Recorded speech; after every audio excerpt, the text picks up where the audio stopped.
Hello welcome guys, स्वागत है आप सभी का हमारे एक और नए वीडियो के अंदर। सो गाइस, आज के अपने इस वीडियो के अंदर हम लोग स्टार्ट करने वाले हैं आपके एसएससी क्लास 10 साइंस 1 का एक बहुत ही इंपॉर्टेंट चैप्टर जिसका नाम है मेटलर्जी चैप्टर। आज के अपने इस वीडियो के अंदर हम लोग मेटलर्जी चैप्टर पूरा तो नहीं कराएंगे, लेकिन हाँ, मेटलर्जी चैप्टर के अंदर से कुछ इंपॉर्टेंट कंसेप्ट जो है जो आपके बोर्ड एग्जाम में आपको देखने मिल सकते हैं, वो मैं यहाँ पे आज कराने वाला हूँ। और सबसे इंपॉर्टेंट ये वीडियो की खासियत ये रहेगी कि आज के इस लेक्चर में मैं जो बातें सिखाऊंगा, ये बातों में से कुछ चीजें 110% आपको बोर्ड एग्जाम में देखने को मिलने वाला है। सो आप इस बात से अंदाजा लगा सकते हैं कि ये वीडियो कितना ज्यादा इंपॉर्टेंट है आपके एग्जाम पॉइंट ऑफ व्यू की तरफ से। आइए स्टार्ट करते हैं आज का हमारा ये लेक्चर। सो गाइस, यस, हमारे चैप्टर का नाम है मेटलर्जी। हम लोग यहाँ पे मेटलर्जी नाम का जो चैप्टर है उसको यहाँ पे शुरू करने वाले हैं। अब मेटलर्जी चैप्टर का हम लोग सबसे पहले नाम का मतलब समझते हैं, इस चैप्टर के नाम का मतलब क्या होता है। दोस्तों, जब हम लोग मेटलर्जी के बारे में बात करते हैं तो इसके अंदर हम लोग ये सीखते हैं किस प्रकार से हम मेटल को एक्सट्रैक्ट कर सकते हैं धरती के अंदर से। अगर आपको मैं धरती के बारे में बताऊं तो हमारा जो अर्थ है, हमारा अर्थ एकदम गोला है, सर्कुलर फॉर्म में है। बेसिकली सर्कुलर फॉर्म नहीं एग्जैक्टली, ये ओवल शेप में है, बट हाँ, इसे हम लोग थोड़ा सर्कुलर मान सकते हैं। अब ये जो ओवल अर्थ है हमारा, इसके बीच में सेंटर में जो होता है इसे हम बोलते हैं इनर कोर। ये है अर्थ का इनर कोर। ये जो इनर कोर होता है, यहाँ पे होता है लावा। लावा बोले तो एकदम गर्म गर्म हवाएं होती है यहाँ पे, और हवाएं नहीं, बेसिकली यहाँ पे जो तापमान होता है, जो टेम्परेचर होता है यहाँ का, वो एकदम खतरनाक टेम्परेचर होता है, एकदम लाजवाब, एकदम बोले तो एकदम अफलातून टेम्परेचर, एकदम उबलता हुआ टेम्परेचर होता है। उसके बाद इसके बाहर आएंगे तो उसे हम कहते हैं आउटर कोर। आपने ज्योग्राफी के अंदर पढ़ा होगा ये सारी बातें। इनर कोर हो गया, उसके बाद आउटर कोर हो गया। आउटर कोर के बाहर जो होता है उसे हम कहते हैं मेंटल। तो उसके बाहर जो है उसे हम कहेंगे मेंटल।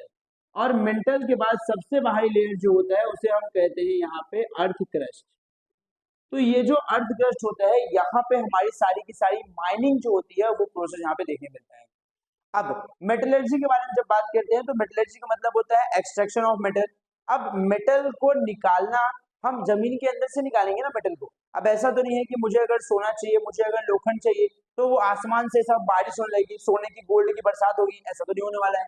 तो जब मुझे मेटल निकालना होगा तो सबसे पहले मैं क्या करूंगा, मेटल डिटेक्शन के लिए कहाँ पे मेटल है, किस जमीन के अंदर मेटल छुपा हुआ है, पहले मैं साइंस और टेक्नोलॉजी का इस्तेमाल करके पहले मैं पता लगाऊंगा कि किस एरिया में, किस जगह पे वो जो मेटल है जो मुझे चाहिए वो छुपा हुआ है।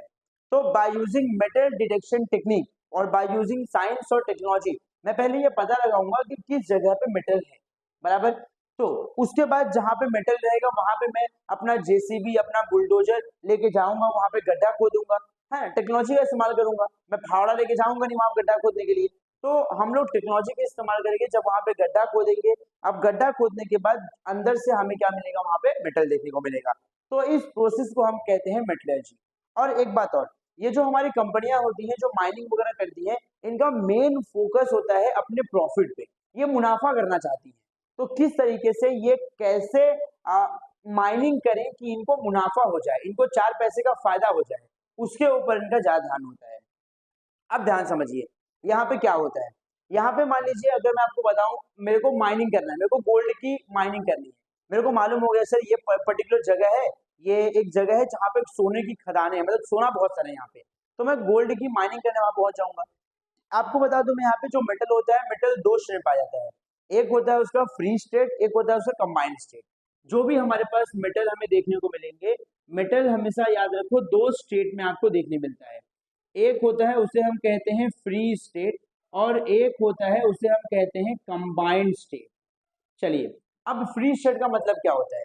फ्री स्टेट का मतलब होता है सर जब हमारा मेटल किसी और के साथ में रिएक्शन नहीं करता है, यानी कि वो अकेला पाया जाता है, उसे हम कहेंगे फ्री स्टेट। और कंबाइंड स्टेट का मतलब होता है सर कि जो किसी के साथ पहले से कंबाइंड हो। अब जैसे एग्जांपल के तौर पे मान लो मेरे पास एक प्लास्टिक है, प्लास्टिक को मैंने मिट्टी में दफना दिया, बहुत सालों से दफना दिया, वो प्लास्टिक सड़ेगी नहीं। वो प्लास्टिक आप साल, 2 साल, 3 साल बाद निकालो गड्ढा खोद के, वो प्लास्टिक एज इट इज आपको मिलेगी। लेकिन वहीं पे अगर मैंने लोखंड का रॉड लिया और मैंने उसको दफना दिया, और उसके बाद में साल, 2 साल, 3 साल बाद अगर उसको बाहर निकालूंगा, तो वो लोखंड के रॉड के ऊपर पूरा जंग लग चुका होगा, पूरा रस्ट पकड़ चुका होगा। यानी कि वो लोखंड का रॉड जो है वो हवा के साथ, एयर के साथ, वाटर के साथ, मॉइस्चर के साथ कंबाइन होकर केमिकल रिएक्शन करके कुछ और बन चुका होगा, तो इसे हम कहते हैं कंबाइंड स्टेट। तो हम लोग को जो मेटल मिलता है वो फ्री स्टेट में मिलता है और साथ में कंबाइंड स्टेट में मिलता है। यानी कि मैं गड्ढा खोदूंगा तो मुझे जो सोना होगा, मुझे एकदम से सोने की बिस्किट नहीं मिलना शुरू हो जाएगी। अब मैं गड्ढा खोदना शुरू करूँ, मुझे मालूम है जमीन के सोना है, तो मैं गड्ढा खोदूंगा, एकदम से मुझे गोल्ड के बिस्किट देखने नहीं मिलेंगे, मुझे सोना मिलेगा वो पत्थर में मिलेगा। पत्थर में कोने कापचे में कहीं ना कहीं चिपका होगा, तो मैं पत्थर को निकालूंगा, पत्थर को फोड़ूंगा, फिर उसके अंदर से मैं गोल्ड के पार्टिकल्स को सेपरेट करूंगा और फिर मैं उसको शुद्धिकरण प्लांट जो होगा, जहाँ पे हमारा एक्सट्रैक्शन का प्रोसेस होता रहेगा, उसके ऊपर कई सारे प्रोसेसेस होंगे, उस जगह पे उस प्लांट ले जाऊंगा, वहां पे हम उसको, उसमें से जो हमारा गोल्ड रहेगा उस गोल्ड को हम सेपरेट करेंगे ओर के अंदर से। सो गाइस यस, एक बात मैं आपको बताऊं, कुछ बातें सुनो पहले यहाँ पे। हाँ, अब कुछ बातें जो है आपको वो समझनी चाहिए, पहले यहाँ पे समझिए। कुछ बातें यहाँ पे आपको जाननी चाहिए। क्या बातें आपको जाननी है? सबसे पहली बात जो आपको जाननी है वो है कि क्या होता है हमारा मिनरल। अब जमीन के अंदर जब मैं गड्ढा खोदना स्टार्ट करूंगा, गड्ढा खोदने स्टार्ट करने से जमीन के अंदर मुझे जो भी चीज मिलती है उसे हम लोग कहेंगे कि वो क्या है, हमारा मिनरल है। मिनरल मिनरल वो एंटिटी होती है जो हमें जमीन के अंदर गड्ढा खोदने से मिलती है, उसे हम लोग कहते हैं मिनरल। कुछ भी हो, जमीन के अंदर मैंने गड्ढा खोदा, मुझे जो भी रॉक मिले, जो भी पत्थर मिले, जिसके अंदर हमारा डिजायर मेटल छुपा हुआ है, उसे हम कहेंगे मिनरल। ठीक है, the mineral are the substance which is associated with the desire metal is known as a mineral. Sir mineral हर वो चीज रहेगी जो जमीन के अंदर से मुझे मिलती है। अब इसके बाद इसमें से और क्या होता है वो जानते हैं, ओर्स। अब मान लो मेरे को गोल्ड चाहिए, अब गोल्ड निकालने के लिए मैं जमीन में गड्ढा करूंगा, गड्ढा करने के बाद मुझे कुछ मिनरल मिले जिनके अंदर गोल्ड का अमाउंट बहुत ज्यादा है, मतलब अगर मैंने उस पत्थर में से गोल्ड को निकाला तो मुझे बहुत ज्यादा गोल्ड देखने मिलेगा, तो उसे हम लोग कहेंगे कि वो है हमारा गोल्ड का ओर। ऐसा भी पत्थर मुझे मिलेगा जिसके अंदर गोल्ड का अमाउंट कम होगा, बट ऐसे पत्थर को हम नहीं लेके जाएंगे एक्सट्रैक्शन के लिए, क्योंकि हमें प्रॉफिट चाहिए। हम ज्यादा गंदगी साफ करने में लग जाएंगे तो ज्यादा खर्चा बैठ जाएगा उसके अंदर, बराबर। अब देखो, जितना जितना अच्छा मुझे गोल्ड मिलेगा, जितना अच्छा प्योर सोना मुझे मिलेगा, उतना ज्यादा महंगा बेचूंगा मैं, उतना ज्यादा पैसा कमाऊंगा मैं। तो जितना अच्छा ओर रहेगा, मतलब जितना जिस ओर के अंदर, जिस मिनरल के अंदर मेरे डिजायर मेटल की क्वांटिटी ज्यादा रहेगी, उसे हम कहेंगे वो ओर। ठीक है, ore are the mineral which contain higher amount of desire metal. Simple, आप इस तरीके से भी आप सिंपल डिम्पल इंग्लिश में भी अपनी बातों को सामने रख सकते हो। अच्छा, यहाँ पे ना एक एग्जाम में ना एग्जामिनर आपको फंसाता है। कैसे फंसाएगा? वो ट्रू और फॉल्स पूछता है। वो ट्रू और फॉल्स में क्या पूछेगा? वो ट्रू और फॉल्स में आपसे ये पूछेगा कि बताओ मुझे, all ores are mineral, all ores are mineral, ये बात सही है गलत? तो भाई yes, all ores are mineral. हमारा जो ओर है, ओर का मतलब क्या होता है? ओर का मतलब सर वो सब्सटेंस जिसके अंदर मेरा डिजायर मेटल की क्वांटिटी ज्यादा होती है, उसे ओर कहते हैं। भैया मिनरल क्या होता है? मिनरल वो होता है जो जमीन के अंदर से मिलता है। अरे और भी तो जमीन के अंदर से ही मिल रहा है, तो और भी तो एक मिनरल ही हुआ। ऑल ओर्स आर मिनरल, ये सही बात है, एग्जैक्टली आपको यहाँ पे ट्रू लिखना है। और वहीं पे एग्जामिनर दूसरा क्वेश्चन ये पूछता है, क्या ऑल मिनरल्स आर ओर? नहीं, ये गलत बात है, फॉल्स। अब हमें जमीन के अंदर से सर सब कुछ मिलेगा, बहुत कुछ चीजें मिल सकती है। अब जरूरी तो नहीं है कि जो भी चीज मिले सब हमारा ओर ही हो जाए, सबके अंदर से हम प्रॉफिटेबली इकोनॉमिकली चीजों को निकाल सकें, ऐसा तो नहीं होने वाला है। तो ये कुछ चीजें जो है आपको दिमाग में रखनी है। All ores are mineral but all minerals are not, ये बात आपको ध्यान में रखनी है। इसके बाद कुछ गंदगी, कुछ गैंग पार्टिकल जो आपको देखने मिलेगा, जो गंदगी आपको देखने मिलेगी उसे हम कहते हैं गैंग। जैसे मान लो मैंने जमीन के अंदर से मुझे आलू निकालना है, तो मैंने गड्ढा खोदा, आलू निकाला, आलू के साथ में सर अगल बगल में उसके मिट्टी कंकड़ पत्थर लगे हुए हैं, तो वो क्या हो गए हमारे? They are the gangue particle, they are the gangue, गंदगी, गंदगी जिसे हमें इम्प्यूरिटीज, जिसे हमें सेपरेट करना होता है, जिसे हमें अलग करना होता है। तो ये तीन कंसेप्ट समझ गए आपको? चलिए, अब ये तीन कंसेप्ट जब आपको समझ चुका है तो बस अब आगे बढ़ते हैं। अब समझते हैं मेटलर्जी, ये चैप्टर का, ये वर्ड का डेफिनेशन एग्जाम में कभी पूछते हैं। अच्छा, डेफिनेशन समझो, उसके बाद एक बात और समझो। मान लो मेरे को माइनिंग करनी है, मेरे को खड्डा खोदने का। अब समझो तुम एक कंपनी के मालिक, you are the owner of the company. अब आप क्या चाहोगे? अंधा पैसा कमाना। तो अंधा पैसा कमाने के चक्कर में आप गोल्ड की माइनिंग करवा रहे हो। ये हमने गोल्ड की एक माइनिंग कराई, इसे हमने कहा माइन नंबर 1। हमने यहाँ पे गोल्ड की दूसरी माइनिंग कराई, इसे हमने कहा माइन नंबर 3।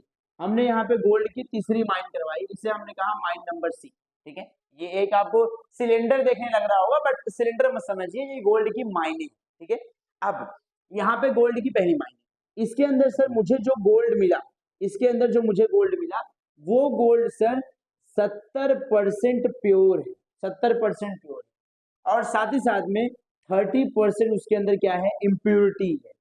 इम्प्योरिटी बोले तो गंदगी, गैंग पार्टिकल प्रेजेंट। लेकिन ये माइन सबसे गहरी माइन, इस माइन को मैंने 100 मीटर गहरा खोदा है। 100 मीटर गाइस, 100 मीटर गहरा खोदा है। अच्छा एक बात सुन, जितना गहरा खोदो गड्ढा ना, उतना रिस्क होता है। क्या रिस्क होता है? जो हमारे वर्कर्स होते हैं, हमारे लेबर होते हैं ना, उनकी जान जा सकती है, वो मर सकते हैं, क्योंकि अंदर टॉक्सिक गैसें होती हैं, पॉइजनस गैसें होती हैं, तो उसकी वजह से मर सकते हैं। और बाय एनी चांस अगर हमारा जो ऊपर का सरफेस है, जो लैंड है, अगर वो धंस गया तो फिर मर जाएंगे। तो मतलब सर अगर वो मर गए तो जो ओनर है उसको, उनके जो हमारे लेबर होंगे, लेबर के फैमिली में 5 लाख 10 लाख पर पर्सन आपको देना पड़ेगा। तो कहीं ना कहीं ये नुकसान है आपका। एज अ कंपनी ओनर ये आप समझोगे इसमें घाटे का सौदा है।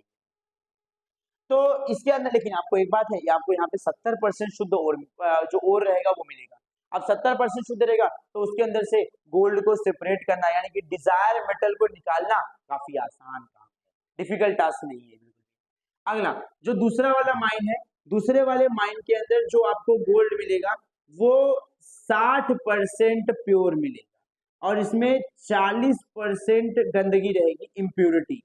इसके अंदर 40% इम्प्योरिटी रहेगी। लेकिन ये बात है, इसको आपको 75 मीटर खोदना पड़ेगा। 75 मीटर गहरा गड्ढा खोदोगे, मतलब माइनिंग करोगे, तो आपको 60% प्योर ओर देखने मिल जाएगा। वहीं पे जो सी वाली माइनिंग है, इसके अंदर भी आपको सोना मिलेगा, गोल्ड मिलेगा, लेकिन इसके अंदर आपको 40% प्योर मिलेगा, 60% इसके अंदर आपको यहाँ पे इम्प्योरिटी देखने मिलेगी। और सर इसके लिए आपको सिर्फ और सिर्फ 40 मीटर गहरा गड्ढा खोदना है। अब आप मुझे बताओ प्रॉफिट किसके अंदर है? प्रॉफिट इस वाले में है कि इस वाले में है कि इस वाले में? अगर आप थोड़ा भी दिमाग लगाते हो, थोड़ा भी अगर आपके पास बढ़िया वाला माइंडसेट है, तो आप बोलोगे भैया अगर हमने ये वाला ले लिया, चूज किया, जिसमें हमें कम गड्ढा खोदना है, कम मेहनत लगेगी, कम पैसा लगेगा, लेकिन भैया जो आपको 40% मिलेगा ना मार्केट में, इसका अमाउंट भी आपको कम मिलेगा, और साथ में इसको साफ करने में आपकी हालत टाइट हो जाएगी, और इसमें आपको लगभग ठीक ठाक मिल जाएगा। और ज्यादा गहरा गड्ढा भी खोदना नहीं, 75 मीटर खोदना है। और इस वाले के अंदर सर शुद्ध तो मिल रहा है, लेकिन भैया गड्ढा बहुत गहरा खोदना है, रिस्क है इसके अंदर। तो एज अ कंपनी ओनर आप किसे अप्रूवल दोगे? आप अप्रूवल दोगे इसे। मतलब कंपनी ओनर हमेशा ये चाहेगा कि उसका प्रॉफिट कहाँ होना चाहिए, उसका मुनाफा कहाँ होना चाहिए। So this is metallurgy. So what is the definition of metallurgy? Metallurgy is a branch of science. Metallurgy science की एक ऐसी ब्रांच है, metallurgy is a branch of science which deal in the extraction of metal in order to achieve the profit. metallurgy is a branch of science। मैं यहां लिख देता हूं definition इसका कि भैया ये जो मेटलर्जी है, metallurgy is a branch of science which deal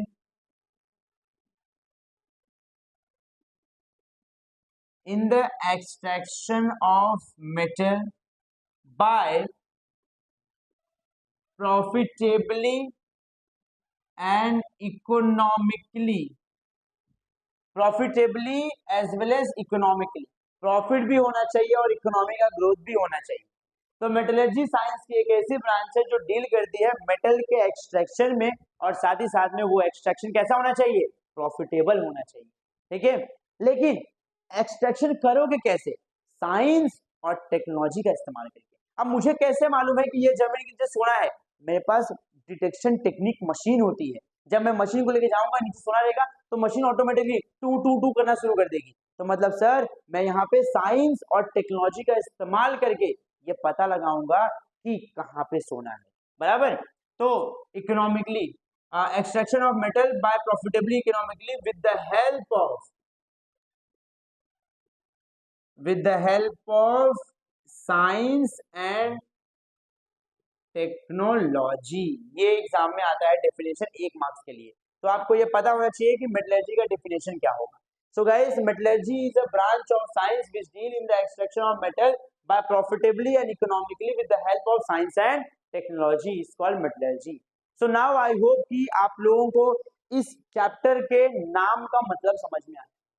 अगर आपको इस चैप्टर के नाम का मतलब समझ में आ गया है तो अब मेरे प्यारे बच्चों, ये चैप्टर में सबसे इंपॉर्टेंट टॉपिक जो है, जो आपके बोर्ड एग्जाम में 110% पूछा जाता है, वो है एक्सट्रैक्शन ऑफ एल्यूमिनियम।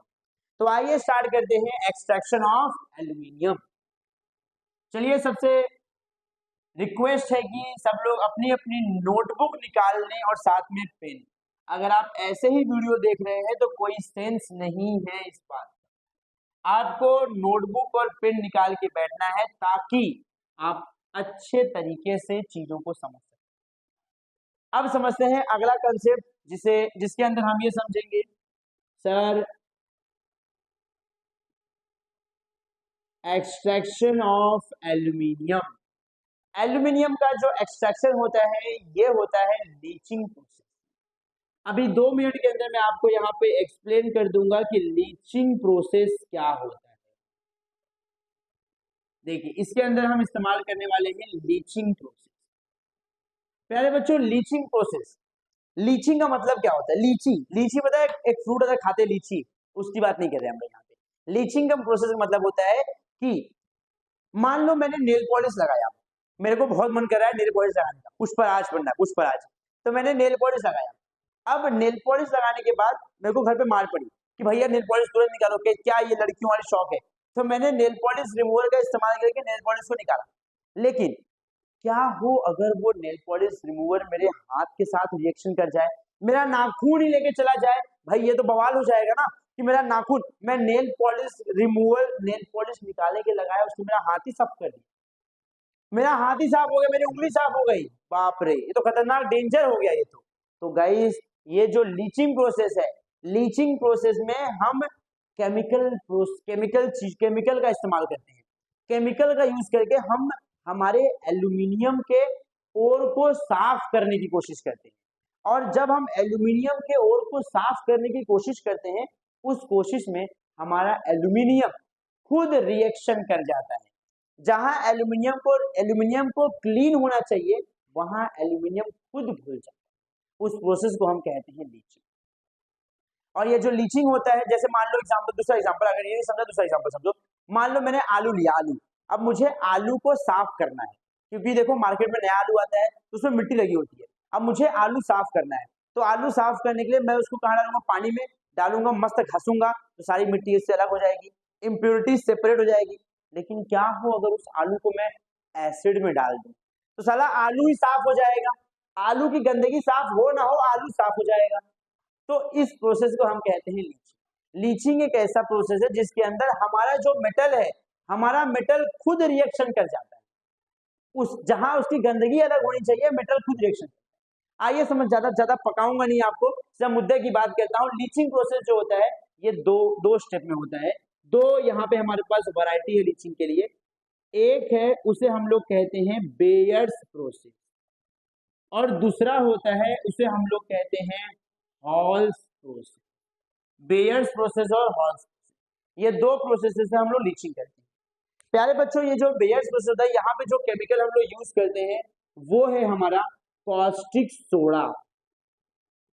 याद रखो इसको, कॉस्टिक सोडा का फॉर्मूला होता है NaOH।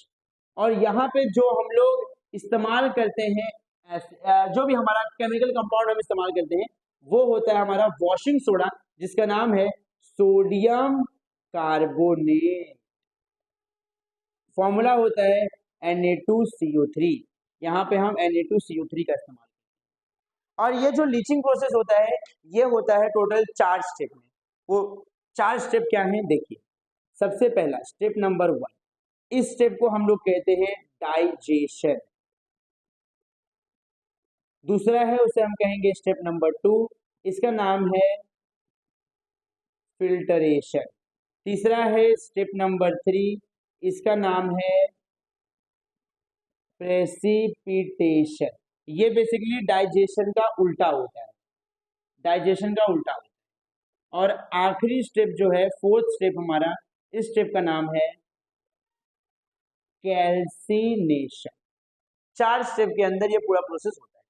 आइए स्टार्ट करते हैं एल्यूमिनियम का एक्सट्रैक्शन। अब सबसे पहले समझते हैं सर ये एल्यूमिनियम क्या है। प्यारे बच्चों, आपको एल्यूमिनियम के बारे में तो पता होगा कि ये एक मेटल है।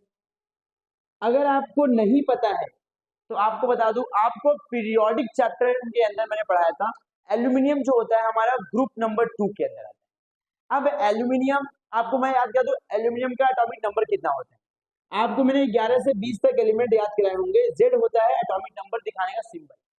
चलिए यहां मैं लिखता हूं हमारे सारे के सारे जो एलिमेंट हैं उनके नाम। एलिमेंट बता दें आपको, sodium, magnesium, aluminium, silicon, phosphorus, sulphur, sulphur खाली से ऐसे रहेगा, sulphur, sodium, magnesium, aluminium, silicon, phosphorus, sulphur, chlorine, argon, potassium, calcium. 11, 12, 13, 14, 15, 16, 17, 18, 19, 20। आपको मैंने निमोनिक दिया था याद करने का, इसका बहुत सिंपल निमोनिक है। ना मांगो, ना मांगो अल्लाह से पेप्सी। क्या नहीं मांगो? पेप्सी, सोडा, कोला, और इसको छोला पढ़ते कुछ लोग, और काजू कतली। ये केटली है बट ठीक है, आपसे कहते हैं ना मांगो अल्लाह से पेप्सी, सोडा, कोला और काजू कतली। तो इसके अंदर जो अल्लाह वाला वर्ड है, ये इसमें 13वां, देखिए एटॉमिक नंबर कितना आ गया इसका, 13 आ गया। तो जो हमारा एल्यूमिनियम है, एल्यूमिनियम का एटॉमिक नंबर हो गया 13। ये आपको लिखना है यहाँ पे। उसके बाद आपको इलेक्ट्रॉनिक कॉन्फ़िगरेशन के बारे में पता होगा।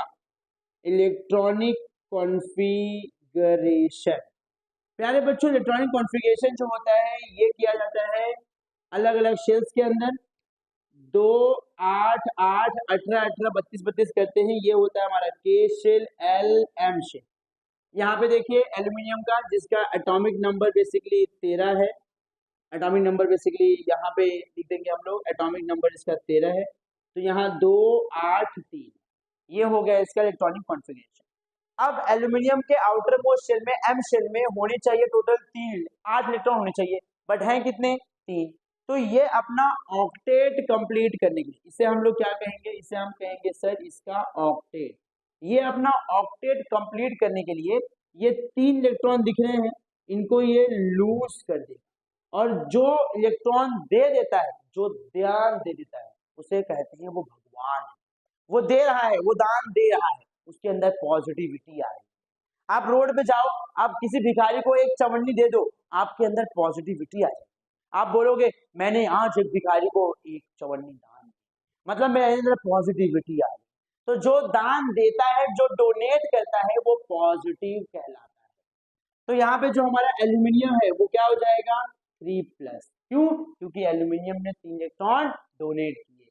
और जितना इलेक्ट्रॉन कोई अपना ऑक्टेट कंप्लीट करने के लिए देगा या लेगा, वही होगी उसकी वैलेंसी। तो यहाँ पे एल्यूमिनियम की वैलेंसी हो जाती है +3। और एक बात याद रखो, जिसकी जितनी वैलेंसी होगी वो उतना ही बॉन्ड फॉर्म करता है। तो इसीलिए जो हमारा एल्यूमिनियम होता है वो हमेशा 3 बॉन्ड फॉर्म करता है।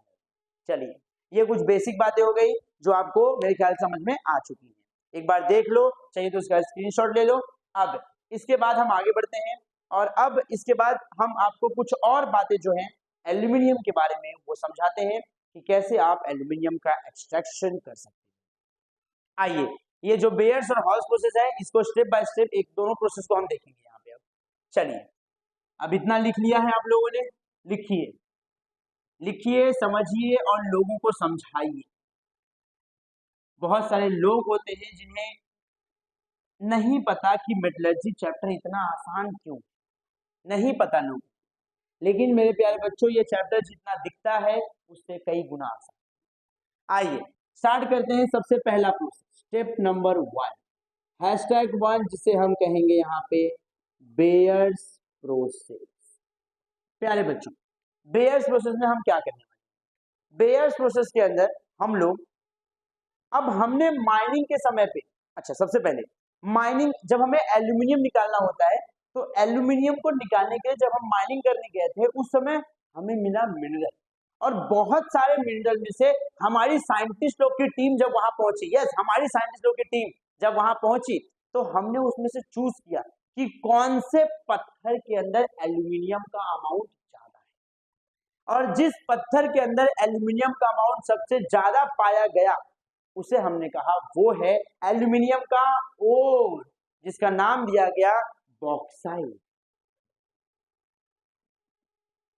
बॉक्साइड है हमारा एल्यूमिनियम का ओर, और इसी बॉक्साइड से हम लोग एल्यूमिनियम को यहाँ पे एक्सट्रैक्ट करने वाले हैं।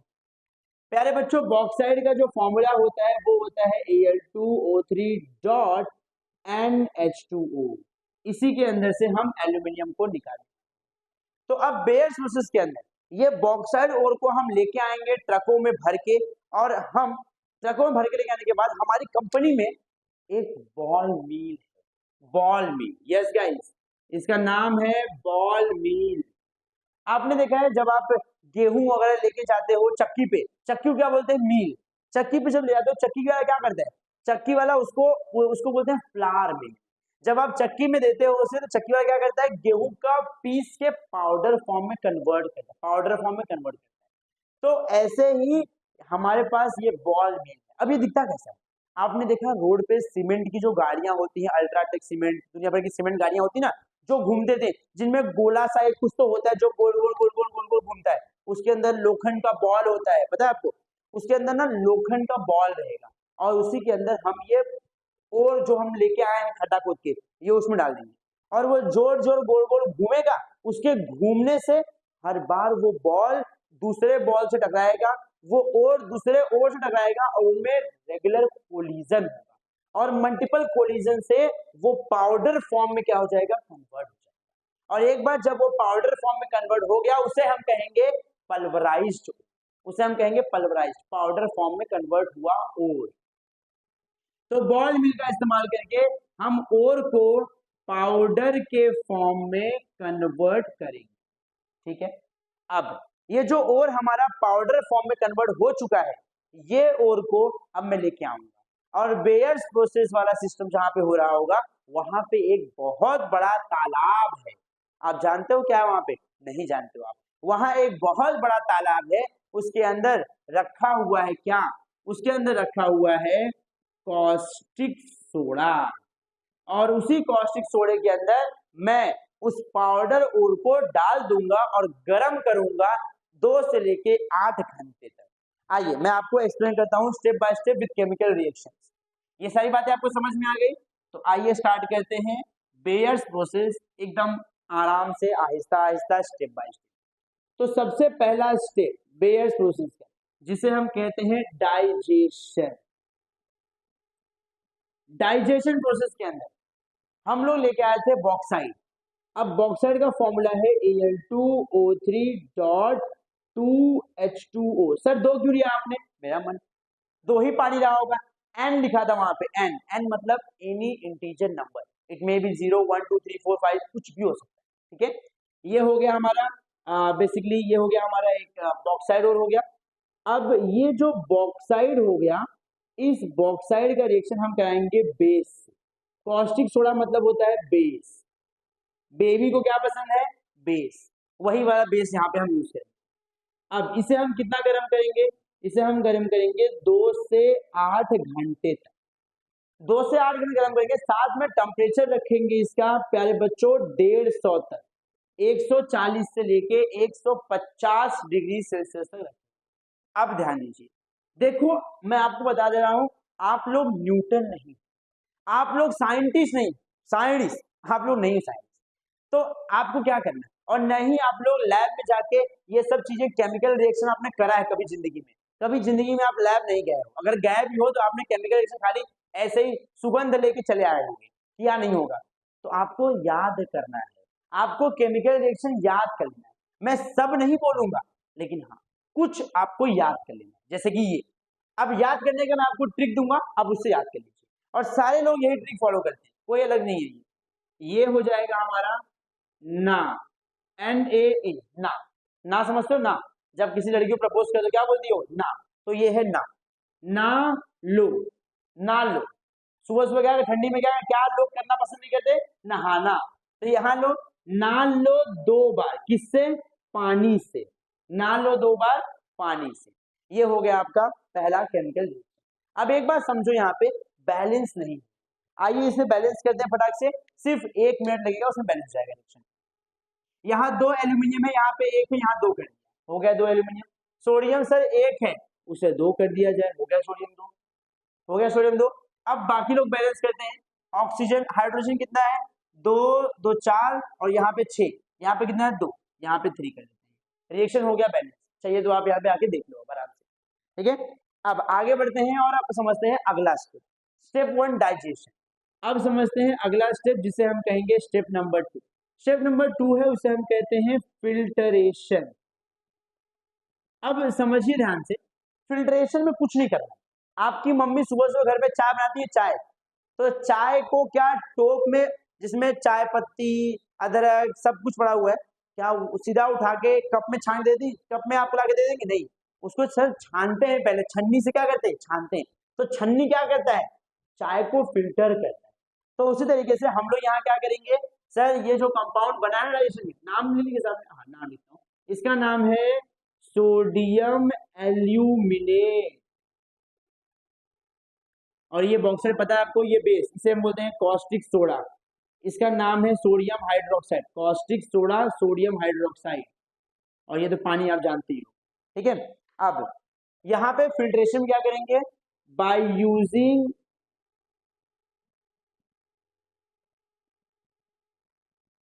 Simple technique we separate impurity. Simple filter technique का इस्तेमाल करके हम लोग इम्प्योरिटी जो है उसे सेपरेट करेंगे। अगला स्टेप, स्टेप नंबर 3। गाइस ये जो स्टेप नंबर 3 है, ये काफी ज्यादा इंपॉर्टेंट स्टेप है, प्रेसिपिटेशन स्टेप। यहाँ पे हम 50 डिग्री तक कूल करेंगे। जो चीजें यहाँ बनी है ना, उनको 50 डिग्री तक हम लोग यहाँ पे कूल करेंगे, उसे कहते हैं प्रेसिपिटेशन। मैंने आपको पहले कहा प्रेसिपिटेशन डाइजेशन का उल्टा होता है, तो यहाँ जो केमिकल रिएक्शन लिखा है उसी को बस उल्टा करके लिखिए। प्रेसिपिटेशन रिएक्शन के अंदर हम लोग उल्टा करके लिख देंगे यहाँ पे, सिंपल, ज्यादा दिमाग लगाना नहीं हमें। और जरूरी नहीं है कि यहाँ पे सारे रिएक्शन आप बैलेंस करें, नहीं करेंगे तो भी चलेगा, कोई दिक्कत नहीं है। आपको बस केमिकल रिएक्शन लिखने आना चाहिए, बैलेंसिंग नहीं भी करोगे तो भी चलता है यहाँ। अब यहाँ पे लिख देंगे पानी, और यहाँ पे रिवर्ट कर देंगे इसको, और यहाँ मिल जाएगा हमें aluminium hydroxide, AlOH thrice, AlOH thrice, और साथ में जो आप यूज किए थे वो आपको यहाँ देखने के लिए मिल जाएगा। तो यहाँ पे eight the end of this reaction, हमने जब 50 तक कूल किया इसको, तो हमें यहाँ मिल गया एल्यूमिनियम हाइड्रोक्साइड।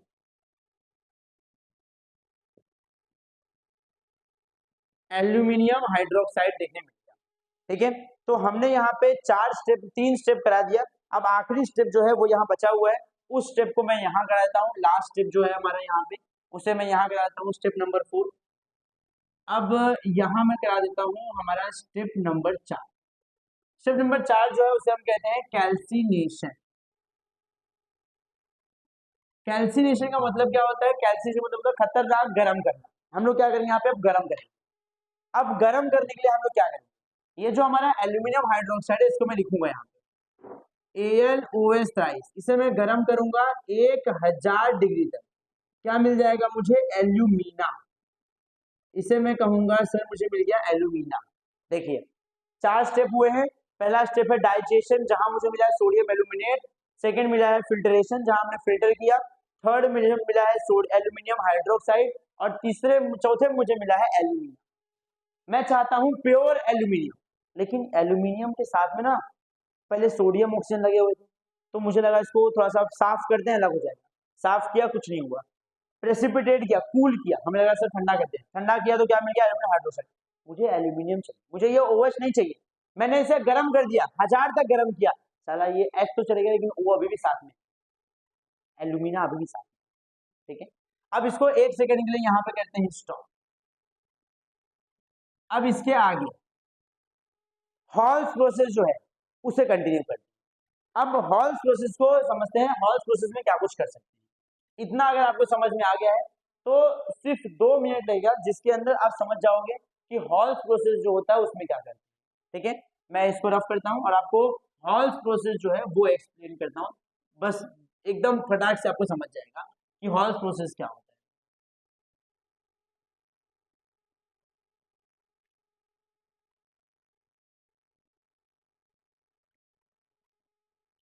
नंबर 2 जिसे हम लोग कहेंगे halls process.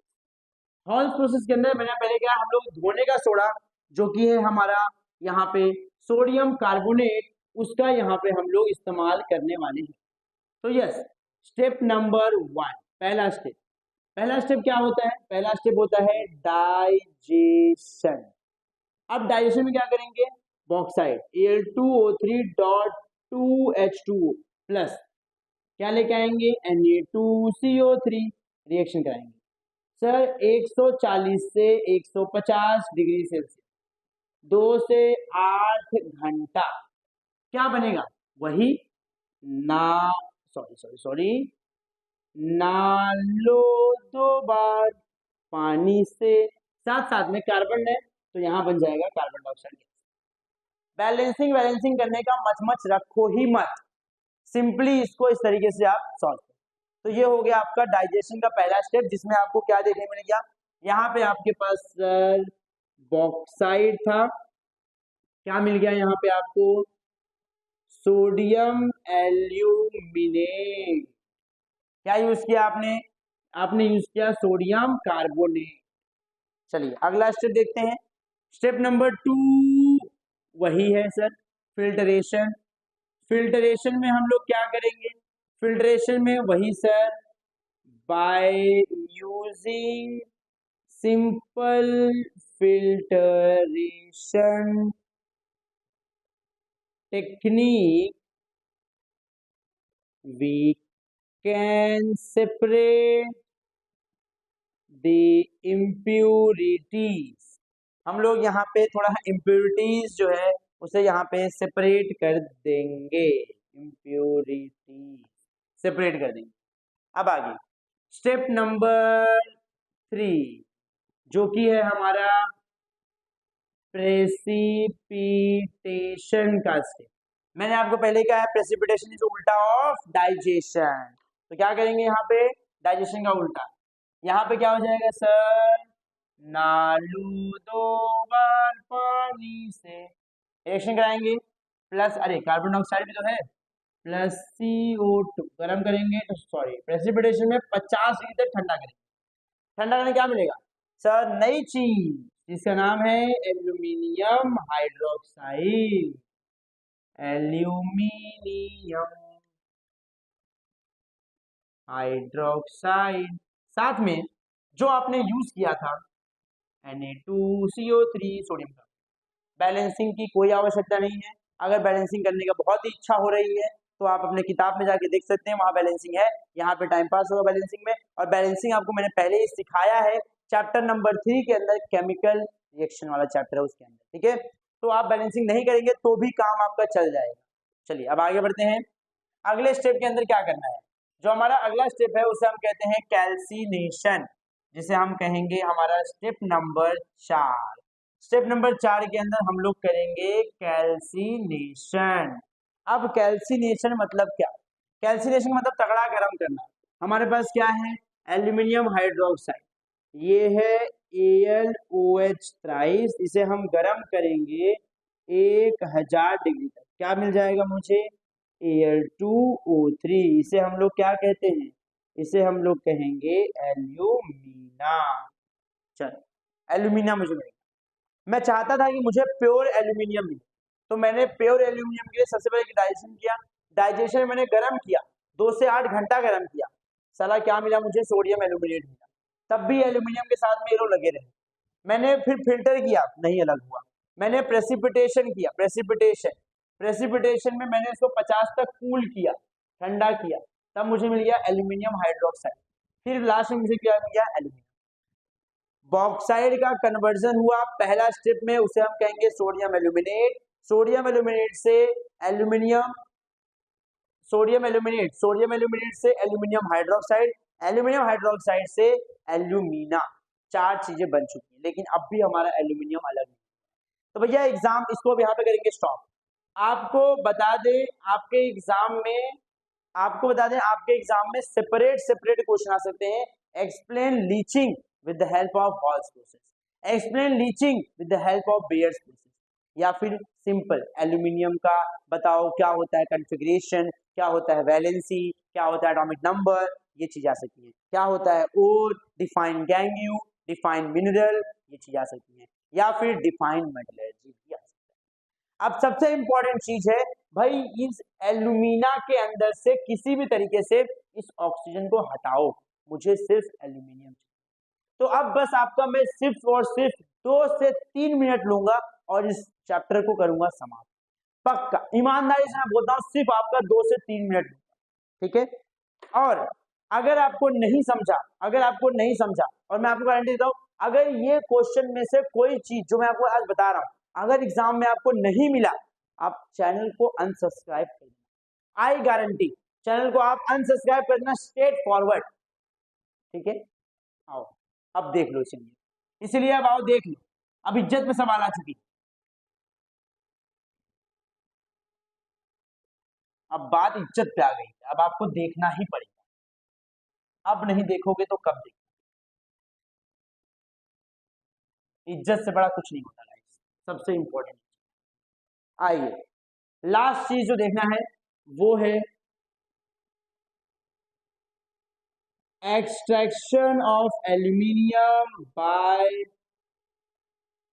Electrolysis process. Electrolysis process से एल्यूमिनियम का एक्सट्रैक्शन यहाँ पे हम देखेंगे। आ जाइए सारे के सारे। सबसे इंपॉर्टेंट, इलेक्ट्रोलाइसिस के लिए पहले आपको बनाना है एक डब्बा।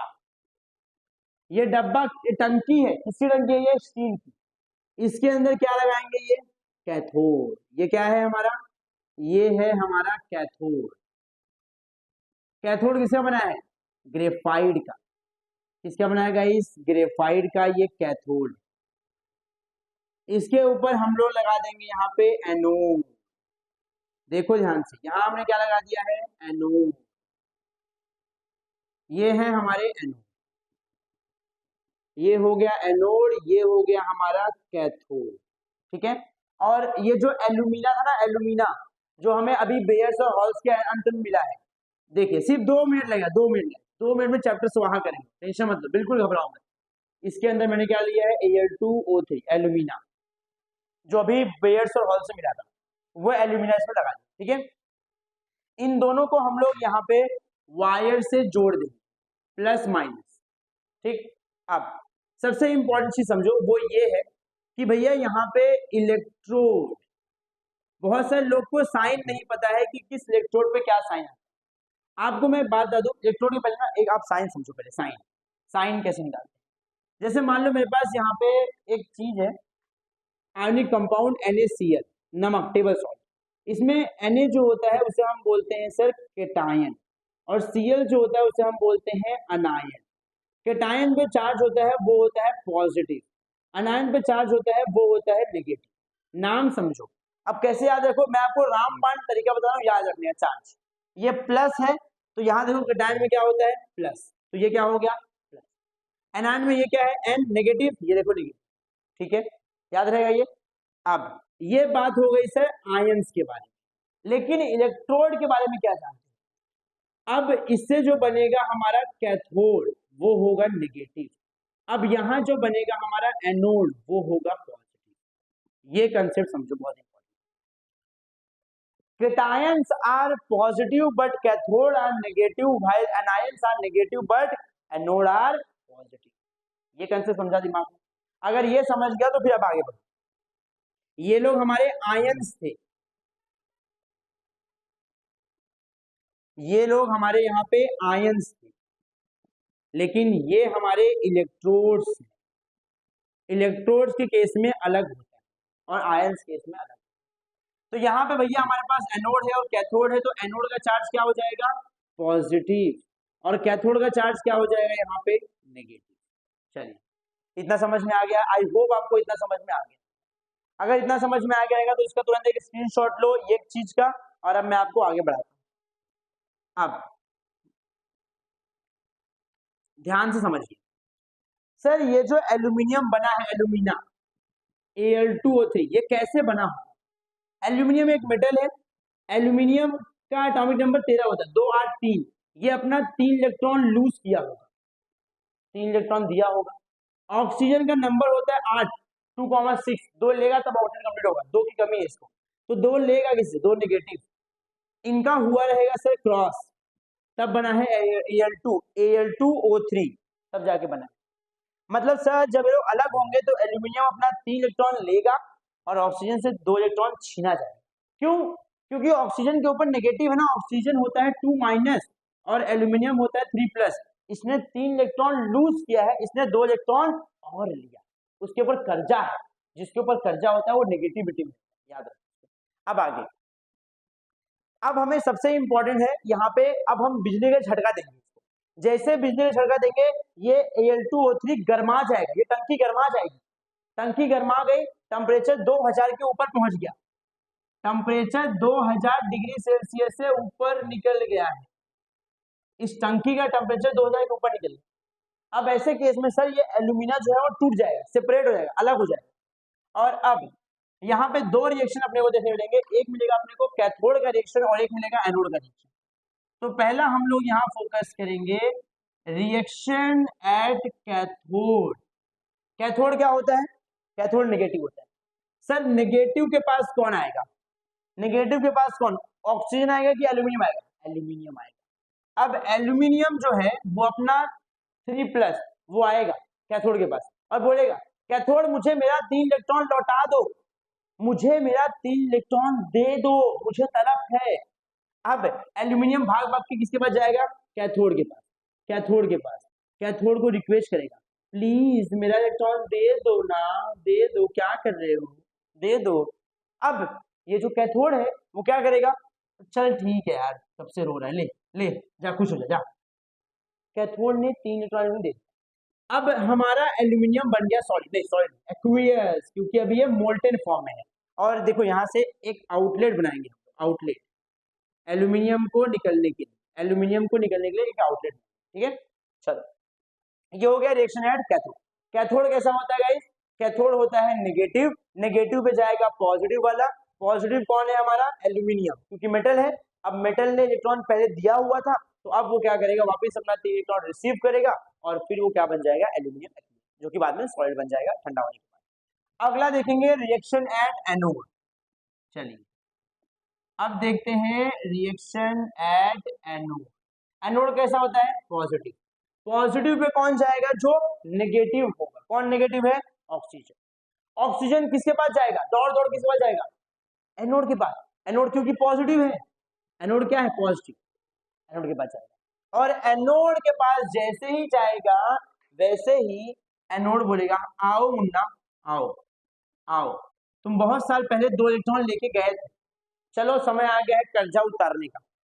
2 इलेक्ट्रॉन पटकन लवकरात लवकर तुम उतारो, 2 इलेक्ट्रॉन जल्दी से तुम निकालो, निकाल देगा और क्या बन जाएगा, O। लेकिन एक बात मुझे बताओ, क्या आपने कभी अकलौता O देखा है? आपने हमेशा देखा रहेगा O oxygen as a diatomic, आपने देखा रहेगा सर N2, आपने देखा रहेगा सर Br2, आपने देखा रहेगा सर Cl2, आपने देखा रहेगा सर, ऐसे बहुत सारी चीजें होती हैं जो हाइड्रोजन H2, सर ये चीजें आपने देखा रहेगा डायटोमिक फॉर्म में। ऑक्सीजन भी अकेला नहीं होता, तो ऑक्सीजन डायटोमिक होता है, तो इसे 2 लेके आएंगे, 2 लेके आएंगे तो कितना इलेक्ट्रॉन निकालना पड़ेगा, इसे 4। समझा? सर ने कहा था बैलेंसिंग इंपॉर्टेंट नहीं है, लेकिन एनोड कैथोड में इंपॉर्टेंट। अब ये कैसे मालूम पड़ेगा, ये बेटा कुछ चीजें आपको ध्यान देना है, इसमें हम कुछ नहीं बोल सकते, ठीक है। चलो अब एनोड कैथोड का रिएक्शन टीचर ध्यान से चेक करता है, क्या मतलब वहां चेक नहीं करता, नहीं वहां चेक नहीं करता ध्यान से। यहाँ पे देखो चेक सब जगह करते हैं, बस ये है कि आप मेरे से गलतियां मत करो, ठीक है। अब वहां भी आप बैलेंस कर देना, ठीक है। अब यहाँ पे एनोड पे नहीं करोगे तो भी चलेगा, कोई दिक्कत नहीं, बट यहाँ करना है, याद से करना है। यहाँ पे एनोड पे क्या होगा, इलेक्ट्रॉन बैलेंस हो गया। अब O2 बन गया, कहाँ बना, एनोड पे। एनोड किसका है सर, कार्बन का बना हुआ है, और कार्बन को ऑक्सीजन बहुत प्रिय है। जैसे ही कार्बन ने देखा, अरे ऑक्सीजन आ गया, कहाँ था मेरा बच्चा, बहुत दिन से तुझे देखा नहीं था मैंने। जैसे ही कार्बन ने ऑक्सीजन को देखा, वैसे ही ये टूट गया, उसके ऊपर टूट पड़ा, और क्या बनाया, कार्बन डाइऑक्साइड गैस। इस तरीके से एनोड के तरफ से आपको कार्बन डाइऑक्साइड गैस के बुलबुले निकलते हुए दिखाई देंगे। प्यारे बच्चों, यही रीजन है कि जब एल्यूमिनियम का इलेक्ट्रोलाइसिस करा जाता है, उस समय ये बात बोली जाती है कि हर एक इलेक्ट्रोलाइसिस में एनोड के रॉड हमें चेंज करने पड़ते हैं, बदलने पड़ते हैं। क्यों, क्योंकि जो रॉड स्टार्टिंग में मोटा जाड़ा रहता है, at the end of reaction कम कम कम कम कम होता है, और क्योंकि कार्बन से रिएक्शन कर रहा है ना ऑक्सीजन, और कार्बन डाइऑक्साइड गैस बनकर उड़ रही है, तो सर ये धीरे धीरे क्या होता है, कार्बन खत्म होता है, और एक समय आता है ये पूरी तरीके से खत्म हो। जब ये पूरा खत्म हो जाएगा तो ये प्लस माइनस काम करेगा नहीं यहाँ पे, और ये क्योंकि दोनों होना चाहिए ना, प्लस माइनस दोनों होना चाहिए रिएक्शन होने के लिए, तो फिर ये गरमाएगा नहीं, ठीक, और रिएक्शन आगे होगा। तो इतना आई होप आपको समझ में आया है, आई होप आपको ये डायग्राम समझ में आया अच्छे से क्या करना है। आई होप आपको रिएक्शन एट कैथोड और रिएक्शन एट एनोड जो है वो आपके पल्ले पड़ा है। दोनों रिएक्शन याद रखना, एनोड में दो रिएक्शन लिखोगे तो ये आपको मार्क्स मिलेगा। आप सबसे इंपॉर्टेंट चीज भैया, इसका टेम्परेचर 2000 के ऊपर जा रहा है, उसे कम तो करना पड़ेगा ना, कंट्रोल तो करना पड़ेगा। तो टेम्परेचर को कम करने के लिए इसमें दो चीज डालते हैं, वो होता है फ्लोरोस्पार एंड क्रायोलाइट। क्रायोलाइट एंड फ्लोरोस्पार, ये दो चीज के अंदर डाला जाता है, क्रायोलाइट एंड फ्लोरोस्पार, ये दो चीजें इसके अंदर डाली जाती है, सो दैट कि टेम्परेचर क्या हो जाए, कंट्रोल में लाए। अब इनका फॉर्मूला क्या है, वही सबसे ज्यादा इंपॉर्टेंट है। क्रायोलाइट फॉर्मूला होता है Na2Al(F6) और फ्लोरोस्पार का फॉर्मूला होता है Ca2। Na2Al(F6) और Ca2, ये दो फॉर्मूलाज आप याद रखें। सो यस मेरे प्यारे बच्चों, इस तरीके से हमने सक्सेसफुली हमारा जो मेटलर्जी नाम का चैप्टर है, इसके इंपॉर्टेंट कंसेप्ट जो थे वो हमने यहाँ पे खत्म किए। अगर आप इस चैप्टर से इतना कर लोगे ना, तो मेरी आपकी गारंटी है कि आप इस चैप्टर में एक अच्छा खासा मार्क्स जो है वो आप यहाँ पे स्कोर कर सकते हो। और सबसे इंपॉर्टेंट बात ये है कि इस चैप्टर में हमने क्या कुछ करा है। सबसे पहले इस चैप्टर में हमने देखा सर मेटलर्जी का डेफिनेशन क्या होता है, हमने सीखा ओर का मतलब क्या है, हमने सीखा गैंग पार्टिकल क्या है, मिनरल क्या है, फिर हमने देखा एल्यूमिनियम को हम निकालेंगे कहाँ से, उसके बॉक्साइड क्या होता है, फिर हमने देखा सर एल्यूमिनियम का इलेक्ट्रॉनिक कॉन्फ़िगरेशन, वैलेंसी, और उसके बाद एल्यूमिनियम का एटॉमिक नंबर जो कि 13 होता है। उसके बाद हमने देखा एल्यूमिनियम को एक्सट्रैक्ट करने के लिए हम लीचिंग प्रोसेस का इस्तेमाल करते हैं, जो होता है हमारा बेयर्स प्रोसेस, हॉल्स प्रोसेस, दोनों में 4 step, digestion, filtration, precipitation and last में आएगा कैल्सिनेशन। कैल्सिनेशन मतलब तगड़ा गर्म करना होता है। एक और होता है उसे बोलते हैं रोस्टिंग, रोस्टिंग में कम गर्म करते हैं, यानी कि लिमिटेड सप्लाई ऑफ ऑक्सीजन में, ठीक है। और उसके बाद लास्ट में हम लोग क्या करेंगे यहाँ पे, इलेक्ट्रोलाइसिस प्रोसेस, जो कि आपके सामने इस समय है स्क्रीन पे। आप चाहिए तो इसका स्क्रीनशॉट भी ले सकते हो, आप इसको भूल भी सकते हो, आप आराम से इसको नोटबुक में लिख लो, और इसी के साथ आपका ये चैप्टर होता है समाप्त। और इसके आगे के जो कंसेप्ट है वो हम लोग आने वाले अपने वीडियो के अंदर अपलोड करेंगे, ठीक है। तो guys yes, as usual, thank you for watching, जय हिंद।